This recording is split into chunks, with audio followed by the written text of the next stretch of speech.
My name is Kelsey Mead, and I'm doing a speech on Jackie Robinson and the integration of baseball titled Not All Heroes Wear Capes.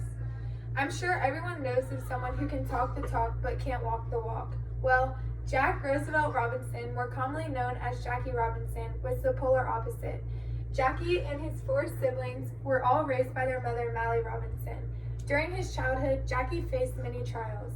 His father abandoned the family in 1920, causing his mom and the rest of the children to move to Pasadena, California, where she worked relentlessly to provide for them. Jackie first discovered his love for sports and his athletic abilities at John Muir High School, where he succeeded at basketball, baseball, track and field, and football.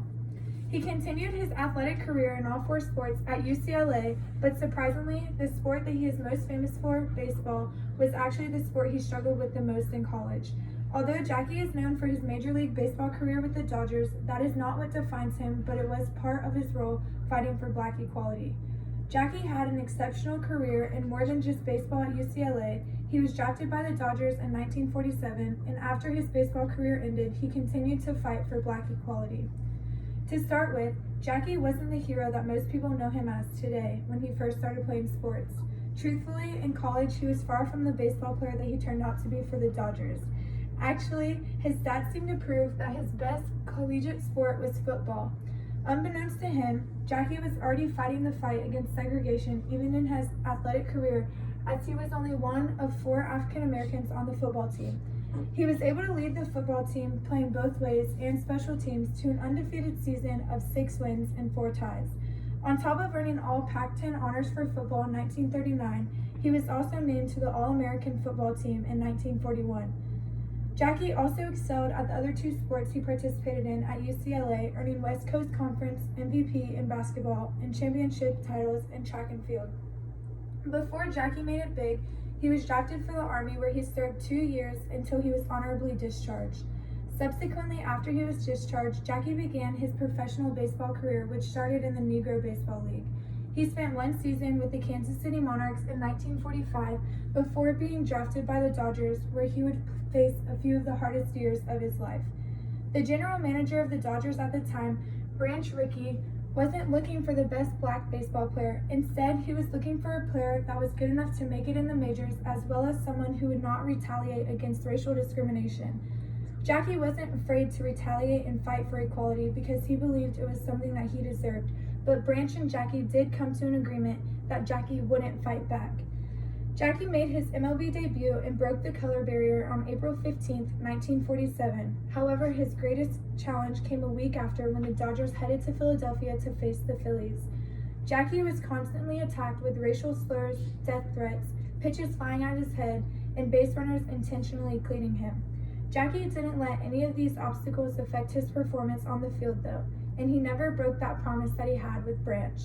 Eventually, before the beginning of his 3rd season, Branch called Jackie in his office once again. This time, Branch had a new ultimatum. In this meeting, Jackie was told he no longer had to hold himself back. He could retaliate and stick up for himself. Jackie wasn't the type of person that cared for the awards and the glory, but he was the type of person that wanted to be known for fighting for his freedoms and standing up for what is right. Although Jackie was a phenomenal athlete, that is not what he would want to be remembered for.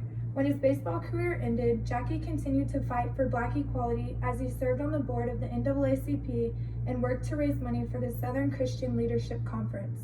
Jackie's legacy goes way beyond the first and third base lines on the baseball diamond.